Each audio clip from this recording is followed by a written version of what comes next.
Bonsoir tout le monde. Alors, déjà, merci à ceux qui sont venus jusqu'ici. La deuxième chose, c'est que il y a pas mal eu de changements au niveau technique, donc c'est pas forcément des choses que vous voyez, mais déjà le fait que ce stream sur YouTube, il est maintenant sur la chaîne Erdorin et non pas sur la chaîne Stéphane Gallet, qui est la chaîne maintenant plus ou moins consacrée à tout ce qui est musical, Radio Erdorin et compagnie.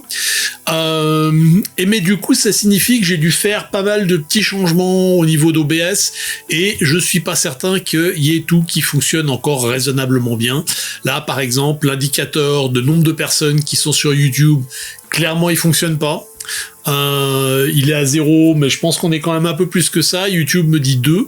Donc je suis obligé de garder un œil sur le retour, sur le moniteur de retour qui est mon laptop qui est ici.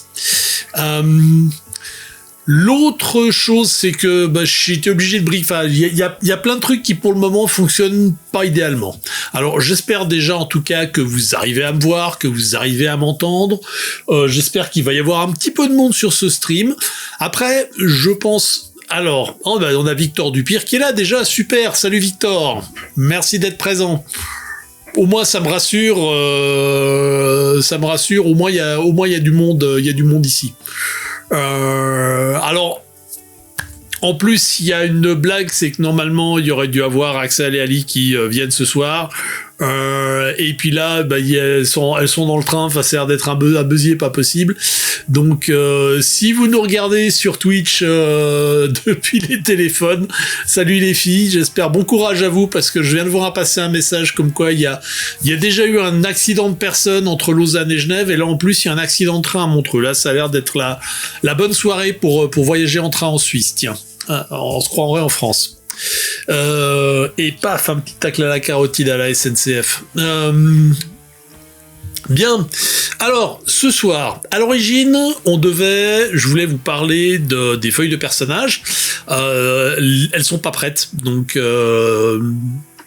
là, il se trouve que Axel a pas eu le temps de travailler sur les dernières versions. J'ai déjà vu passer des drafts, des brouillons, mais on n'a pas encore les versions définitives. Du coup, c'est le deuxième point dont je voulais vous parler, c'est Octogone, donc grande convention de jeux qui va avoir lieu à Lyon ce week-end. Je serai là-bas les 3 jours, donc vendredi, samedi, dimanche, donc à partir de demain. Je décanise super tôt le matin, je vous raconte pas, ça va être une horreur. Je vais être complètement décalqué comme d'habitude. Et du coup, je fais des parties de démonstration d'Erdorin. Donc si vous êtes intéressé, vous pouvez venir et puis regardez un petit peu s'il reste des places. Il y a un système d'inscription en ligne, donc vous pouvez venir vous inscrire. Et puis, si vous voulez juste me dire bonjour, je serai là. Si vous voulez essayer de trouver un moment pour qu'on se voit quelque part à Lyon, ça va être plus compliqué, parce que je me retrouve un petit peu avec un agenda de ministre, donc je suis pas certain d'avoir énormément de temps à moi en dehors de la convention.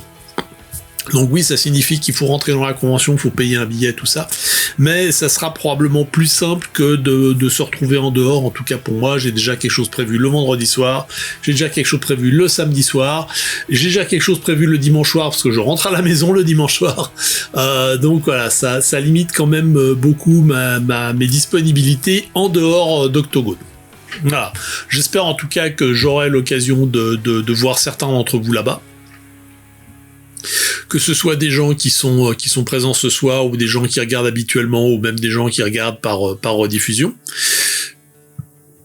Je serai sur le stand de 2D Sans Face qui lui-même est sur le méta-stand de Sans Sucre avec plein d'autres gens.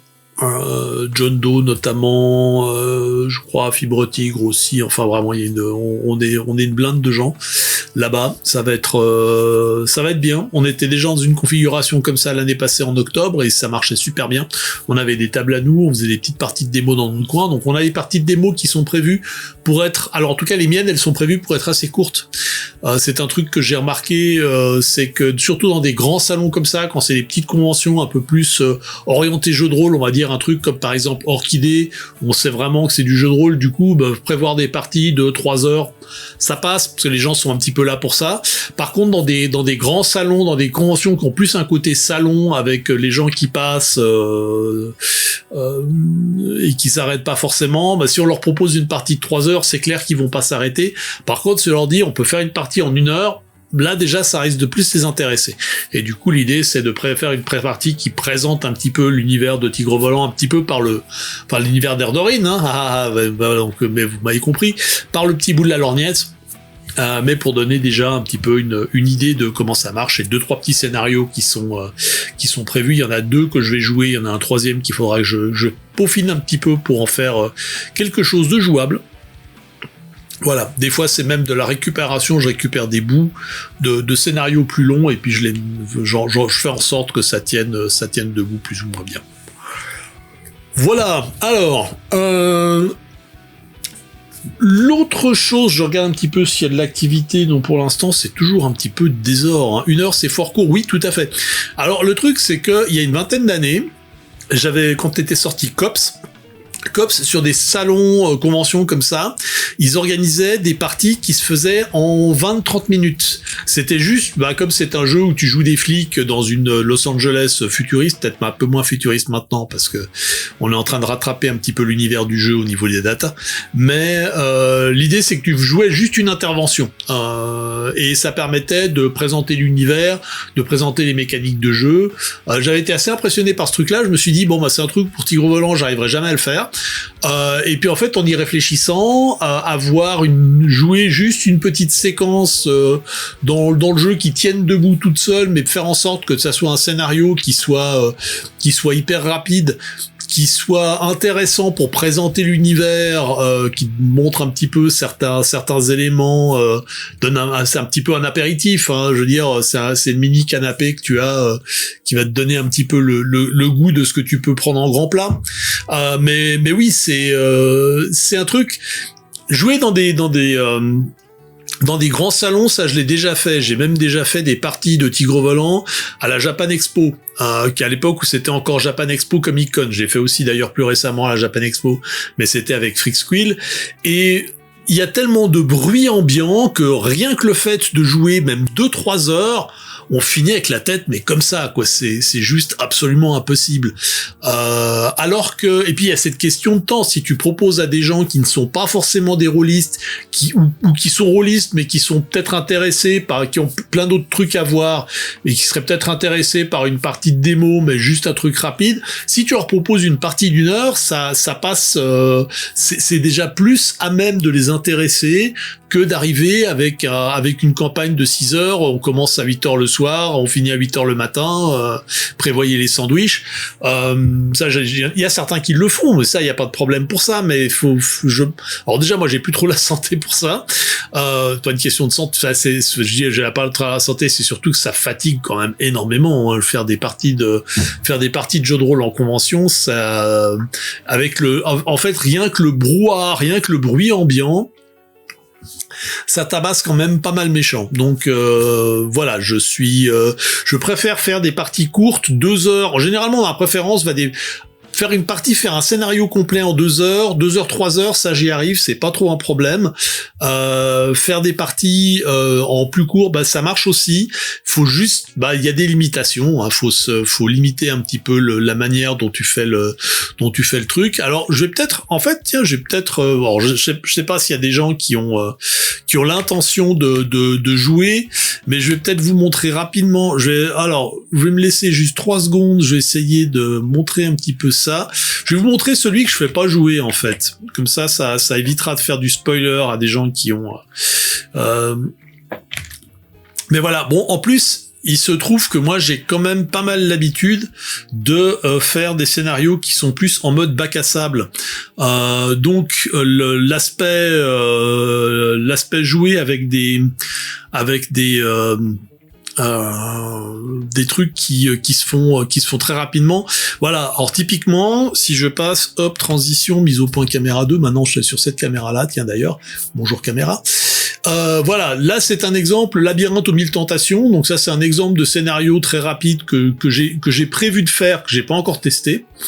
Voilà, les personnages sont sur une planète mineure de la frontière, ils doivent aller livrer une cargaison pour être payés, la cargaison est une grosse palette antigrave de quelques tonnes, le lieu de livraison est un grand marché tentaculaire, le marché s'est installé dans le domaine d'un clan disparu pendant la fin de l'Arlorian Tour, il y a un ensemble de bâtiments centraux, quelques bâtiments secondaires autour de pièces d'eau, des canaux et des boutiques installées un peu partout, le tout forme un labyrinthe évidemment pour ne rien arranger, on est en plein milieu d'une fête majeure, donc c'est blindé de monde.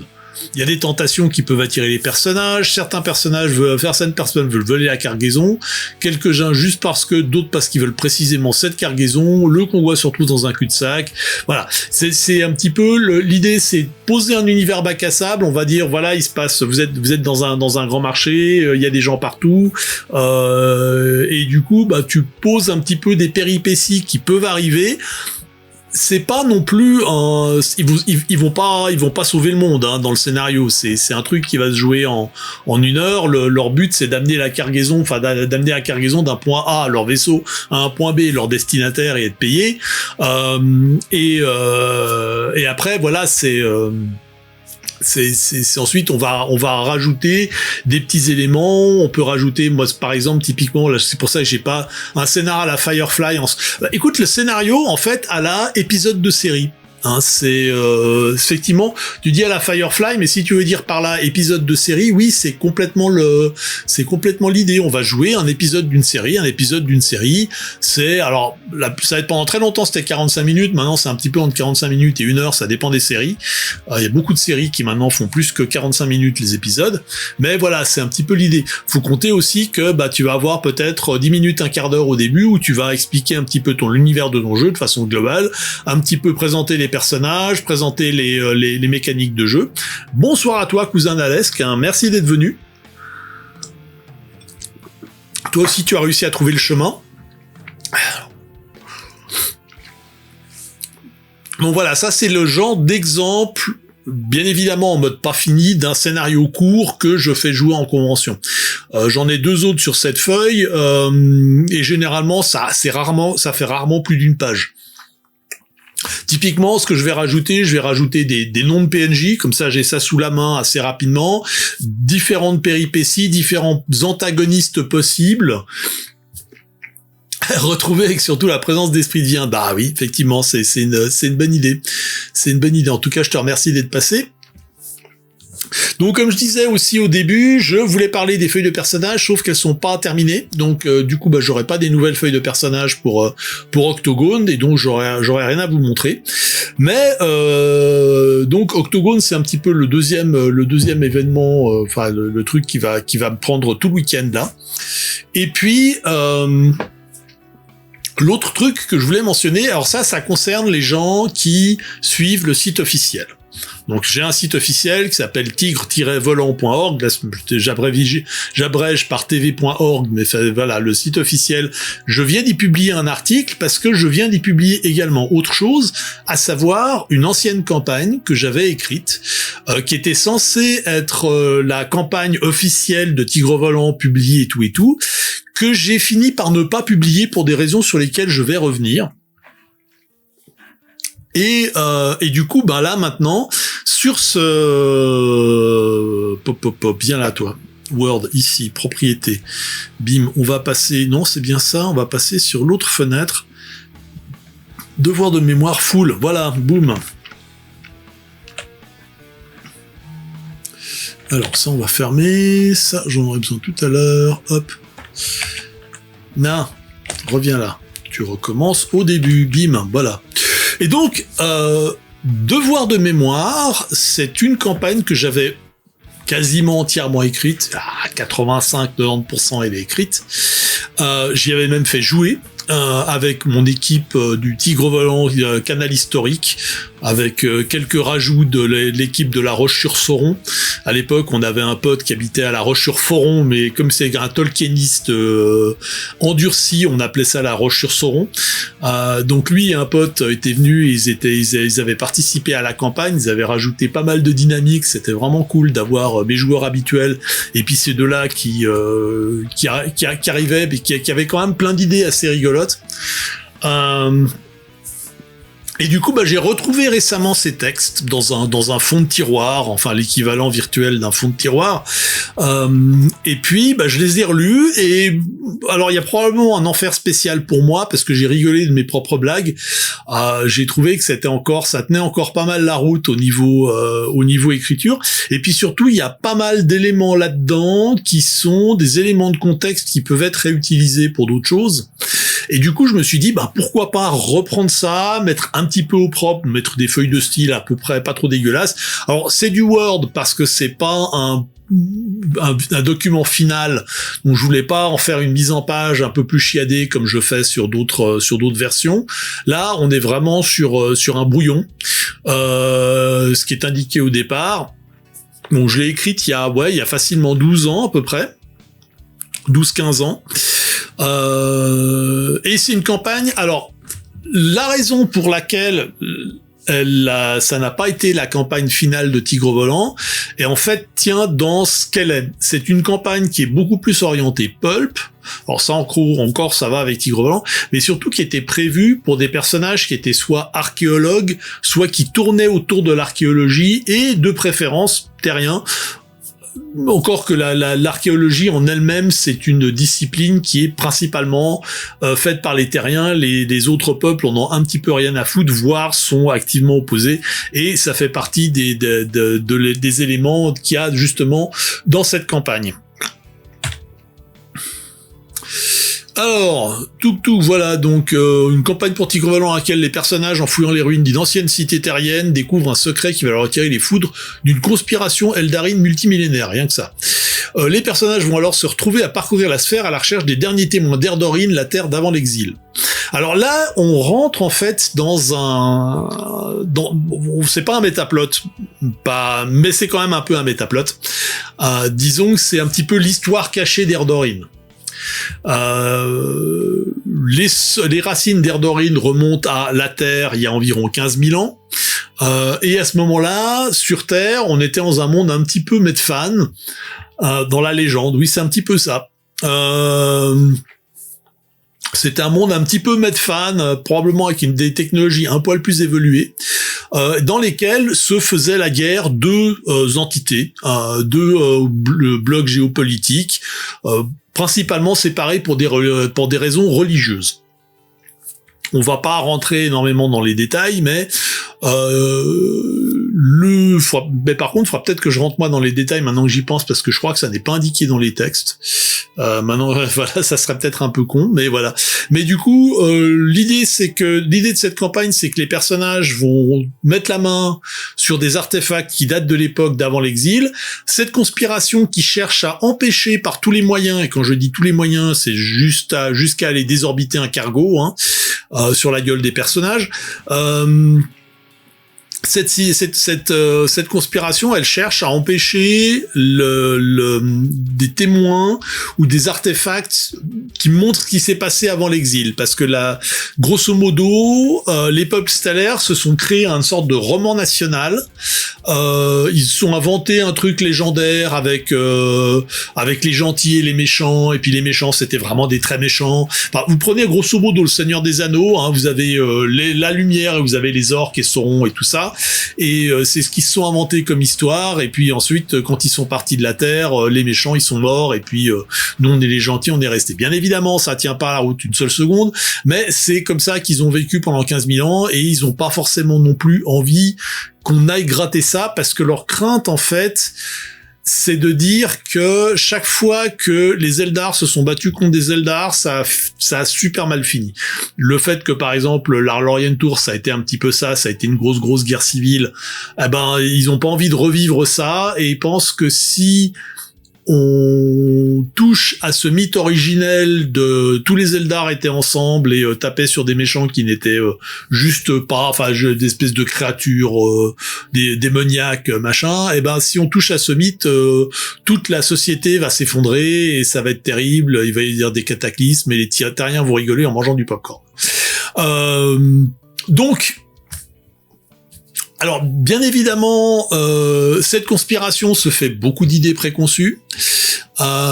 Cette conspiration en elle-même, elle n'est pas unie parce qu'il y a des gens qui effectivement étaient dans cette mouvance-là pendant des décennies, des millénaires, et se disent maintenant en fait non, ça sert plus à rien. De toute façon, les terriens, ils vont faire des trucs et puis ils vont passer ça en télé-réalité, plus personne ne va y croire de toute manière. Et puis il y a les gens qui disent non, il faut absolument continuer la lutte jusqu'au bout, nous vaincrons tout ça. Et du coup, il y a aussi cette opposition au sein de l'adversité qui n'est pas tout à fait d'accord sur les méthodes et même sur ce qu'il faut faire. Et du coup, les personnages sont archéologues ou dans le milieu de l'archéologie. Quand on a joué avec les personnages, quand on a joué avec mes joueurs, mais leurs personnages, c'était une sorte d'archéologues privés d'une certaine manière. Ils avaient une entreprise, ils avaient un bateau, ils faisaient de la récupération sous-marine, ils étaient un petit peu spécialisés là-dedans, et en fait la première histoire, c'est une histoire où justement ils doivent aller fouiller une cité sous-marine. Ça collait très très bien, et puis du coup ils se sont retrouvés à continuer l'histoire. Si conspirateurs finissent ce combat, on peut dire que c'est pour eux la bise finale. Oui. Après, tu sais, le truc avec les conspirateurs, c'est que rien n'est jamais fini. Hein.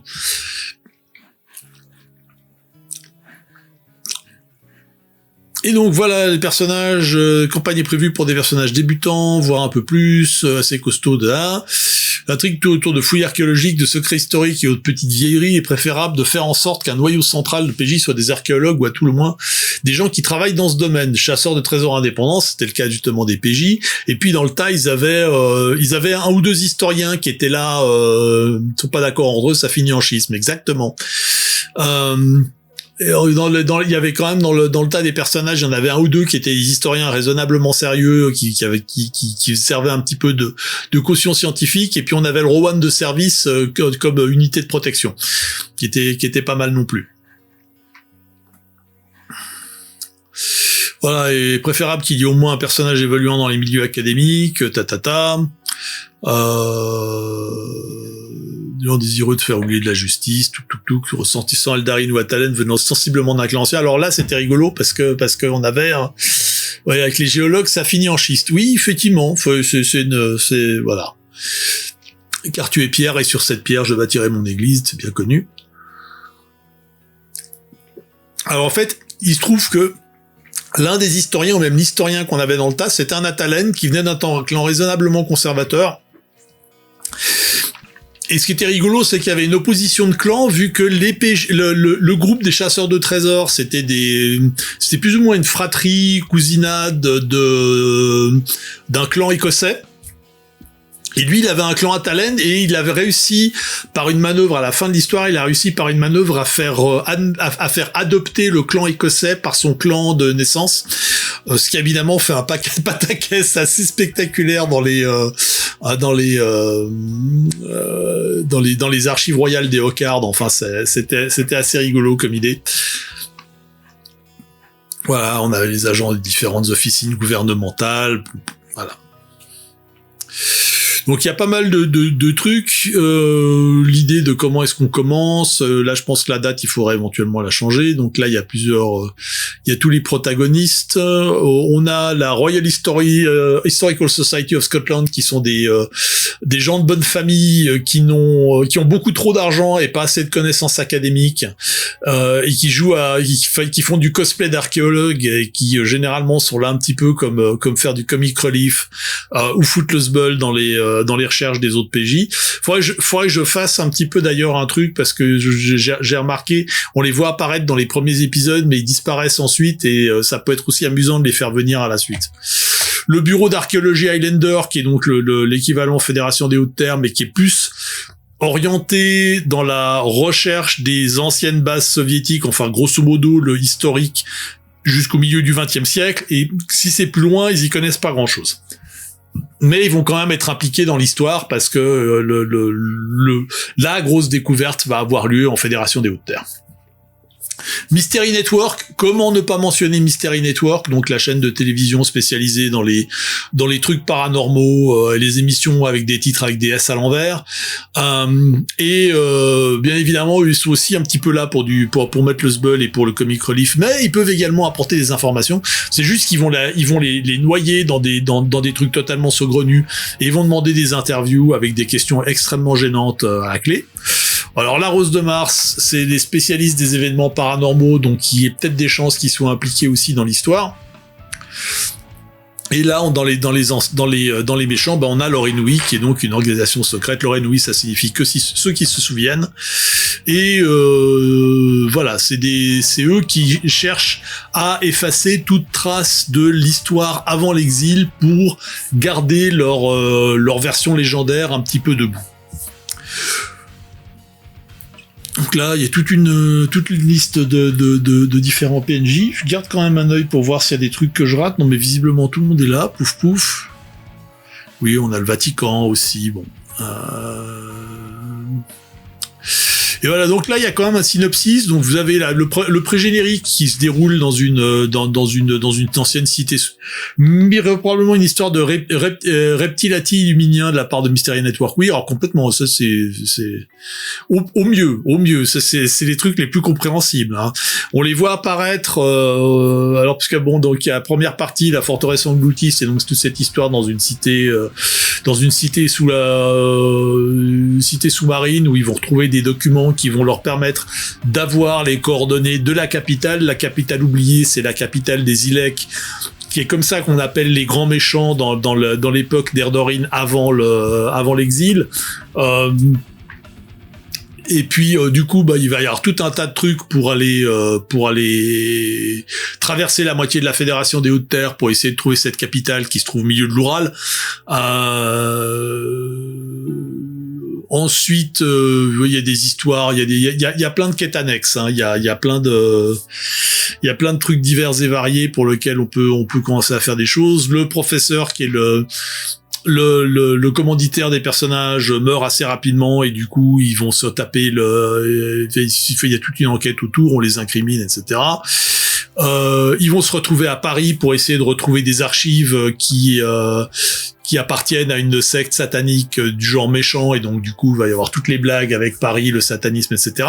Et là ça fait partie des éléments qui peuvent être intéressants au niveau contexte, parce qu'il y a quand même toute une section qui va présenter un petit peu Paris, il y a toute une section qui va présenter le bureau d'archéologie à Elendor, donc il y a vraiment pas mal d'éléments de contexte qu'on peut retrouver. Donc là, plein de fausses pistes à gauche à droite si on veut faire un petit peu durer le plaisir. On va évidemment se retrouver, on va aller fouiller les archives du Vatican aussi. Tout ceci, ça amène sur la bibliothèque royale des Hocards, où là il y a des informations sur où sont passés les survivants de la Terre, parce qu'il y a des survivants, ils sont encore là 15 000 ans après, et donc la dernière partie, c'est d'aller confronter, t'as vu passer la bête du Gévaudan? Oui, effectivement, il y a la bête du Gévaudan. Enfin, pour être précis, il peut y avoir la bête du Gévaudan, si t'as envie vraiment de faire envoyer tes joueurs se balader au fin fond des Cévennes, c'est faisable. Il y a aussi Leonardo da Vinci, il y a le comte de Saint-Germain. Qu'est-ce que j'avais rajouté encore? Gilles de Rais, oui, Gilles de Rais, tiens. Histoire qui traîne comme quoi ce serait un morceau de la Tarasque qui se serait annihilé des siècles plus tard, par exemple. Voilà, il y a Jésus aussi. On va faire popper Jésus, tiens. Voilà. Alors donc là, vous avez quand même ce petit document, il fait quand même ses 80 pages et des virgules. Et du coup, c'est disponible à partir d'aujourd'hui, c'est disponible donc sur le site tigrevolant.org. Vous pouvez aller le récupérer, le télécharger, l'utiliser, le jouer, me faire des retours, tout ça c'est disponible. Alors, il y a quand même quelques caveats, hein, parce que c'est un brouillon. Donc il y a plein de choses qui manquent. Alors typiquement les stat blocks des PNJ ou des adversaires, il n'y a pas. Déjà que les stat blocks ça n'a jamais été trop mon truc, mais là du coup s'il devait y en avoir, ça serait des stat blocks TV3, ça serait pas des stat blocks Erdorin 2300. Il y a clairement des bouts qui sont moins développés que d'autres. Il y a clairement des trucs qui, maintenant que j'y pense, manquent. Et quand je disais 85-90% au début, j'étais probablement très très optimiste. Je pense qu'on est plutôt autour de 70-75%. Néanmoins, tiens, le mode nuit vient de s'activer. Néanmoins, vous avez pas mal de choses. Alors je vais regarder un petit peu qu'est-ce qu'il y a dans les choses qu'on pourrait utiliser. Donc on a le bureau, on a des informations sur les centres de production mobile. Tiens, matière première, il y a à partir de matière première, oui, bon, ça va, pouf. Pas mal de PNJ, que je regarde un petit peu.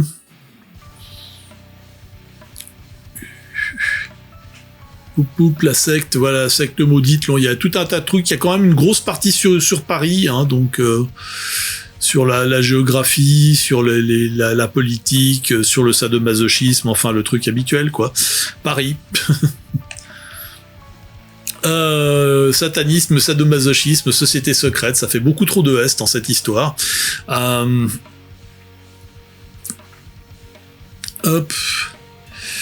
Donc il y a voilà, je vais pas tout vous passer, mais voilà, vous avez quand même donc dans ce document. Alors là, je vous montre la version Word, mais là c'est une version PDF que vous avez sur le site. Donc Ouais, alors j'ai mis des liens un petit peu partout, mais alors, normalement si vous allez sur le tigre-volant.org, tigre pluriel, volant pluriel.org, il y a plusieurs tigres et plusieurs volants, vous allez devoir scroller un petit peu parce que malheureusement les news elles viennent pas tout de suite sur la homepage, elles viennent un petit peu plus bas. Ça fait partie des choses que je voudrais peut-être gérer à un moment donné, mais j'ai pas encore eu le temps. Et puis très franchement, ce site, il faudrait fondamentalement que je le remette complètement à jour pour la nouvelle édition. Donc là pour l'instant je me prends pas trop la tête dessus. Mais néanmoins, si vous faites une recherche sur devoir de mémoire, vous devriez pouvoir le trouver sans trop de soucis. Et voilà. Boum. C'est une belle assonance. Oui, effectivement, c'est une allitération aussi. Allitération, c'est peut-être plus au niveau sonore que au niveau littéraire. Voilà, alors je vais rapidement passer sur un autre texte sur lequel j'ai un petit peu bossé. Tac.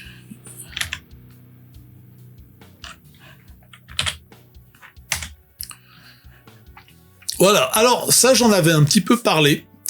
Ça fait partie des choses sur lesquelles j'ai un petit peu travaillé. Je regarde s'il y a d'autres. Non, visiblement là ça va. Il y a pas. On est sur ça va être une petite soirée, je pense. Hein.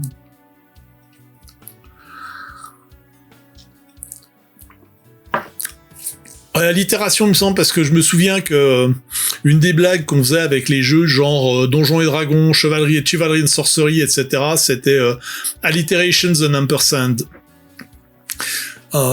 Pour désigner ce genre de jeu qui avait toujours deux termes avec la même initiale et puis une esperluette au milieu. Une esperluette ou un esperluette ? Je crois que c'est un esperluette. Ou non, je sais plus. C'est une espace en typographie, mais est-ce que c'est un esperluette ou une esperluette ? Je sais plus. Ah, on a un spammer, là. Va mourir dans du feu, le spammer. Bim, voilà.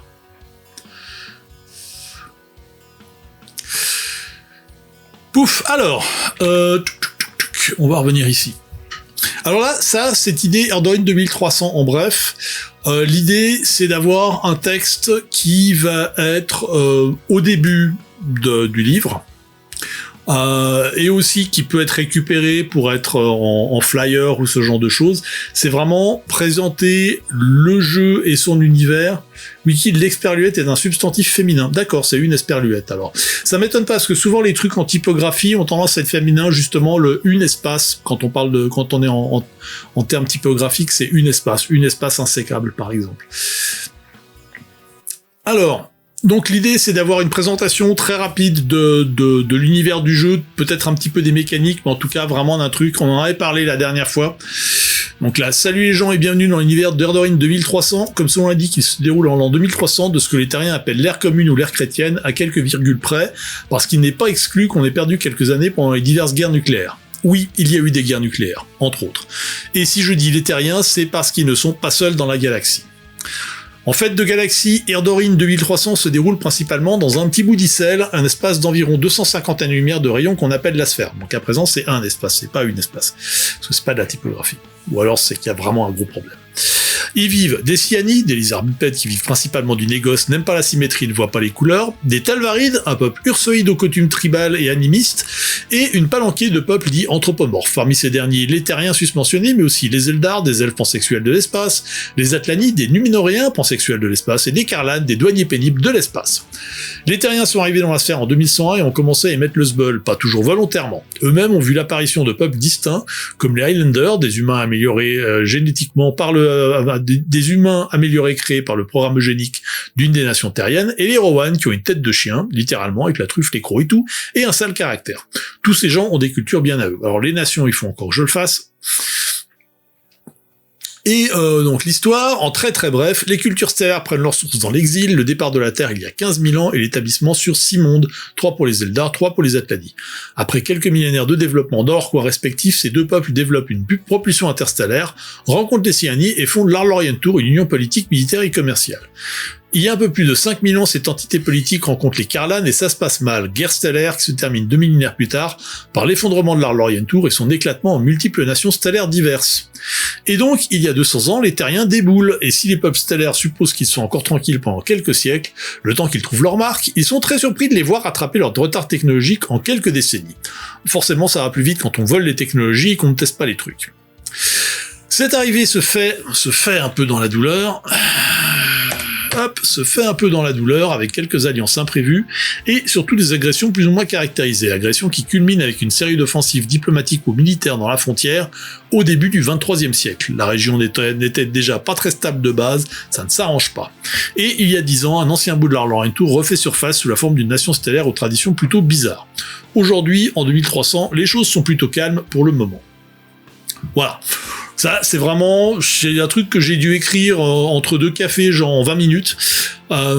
Mais ça permet déjà de poser des bases. Faut que je développe un petit peu les nations, faut que je développe un petit peu 2-3 autres trucs, faut que je parle très rapidement des mécaniques de jeu, de ce qu'on joue aussi comme genre de personnage, de ce qu'on peut faire. Et là, le problème, c'est que la réponse, ça va être tout, mais ça dépend des suppléments.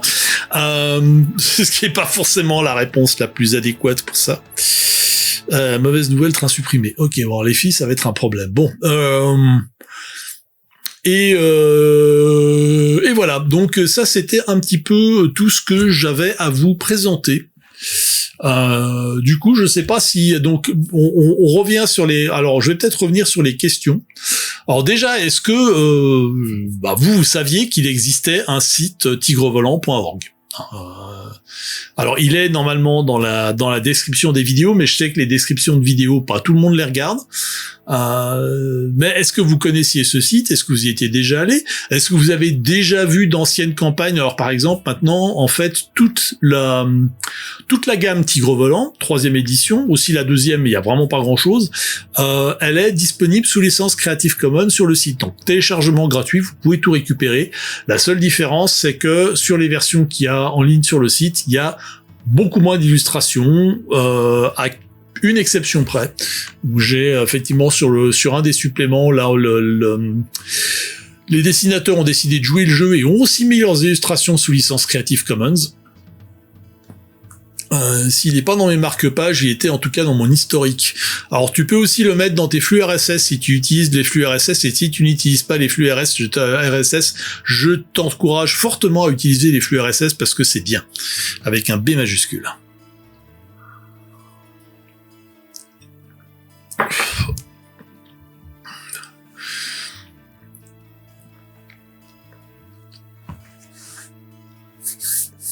Ah, tu viens de télécharger Devoir de mémoire, c'est cool. Je vois déjà popper ça sur le truc, même s'il n'est pas encore popé à l'écran, pour une raison qui m'échappe.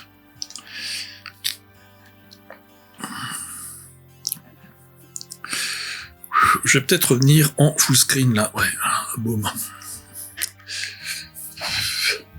J'ai déjà blog à part dans mes flux RSS, tu as ajouté TV Central du coup. Bah écoute, je te le conseille. Alors après, c'est pas le truc le plus turbo-actif que j'ai. Parce que là, je crois que la dernière fois que j'avais publié une news sur le site, c'était début janvier. Mais voilà, c'est clair que s'il y a des choses qui pop au niveau des news importantes, bah ça va probablement être aussi sur le site. Fondamentalement, il y a aussi une page Facebook, mais la page Facebook, en fait, elle ne fait que redistribuer les news à quelques rares exceptions près. Alors typiquement sur les pages Facebook, il y a les annonces des live streams.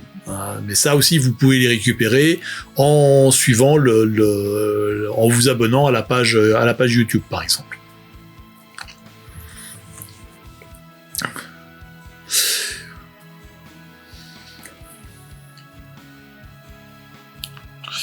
Bon.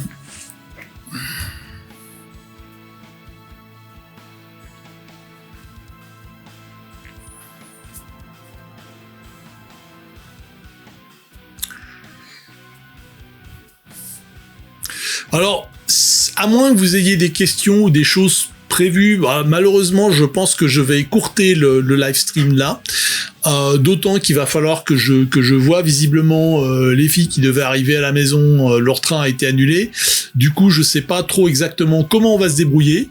Il va falloir que je les appelle, que je vois comment est-ce que ça peut se débrouiller. Et puis voilà. Mais du coup, je pense que je vais terminer là ce live stream qui va être donc quand même pas mal plus court que d'habitude.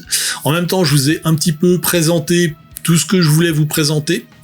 Le principal élément, c'était quand même cette nouvelle campagne, enfin cette nouvelle ancienne campagne qui débarque. Et puis donc moi, ce que je vous suggère, c'est qu'on se retrouve dans 2 semaines. Dans 2 semaines, j'aurai probablement pas mal de choses à vous dire sur Octogone. J'aurai également pas mal de choses écrites à vous présenter, du moins je l'espère. Pardon. Du coup, je vous souhaite une excellente soirée. Coucou à ceux qui regarderont cet épisode en rediffusion. Et t'as gagné de la lecture. Yeah. Voilà, écoute, bonne lecture en tout cas, et puis merci à vous tous, passez une excellente soirée. Si vous passez sur Octogone, n'hésitez pas à venir passer un petit coucou sur le stand de Dés Sans Face, qui est donc sur le stand sans sucre.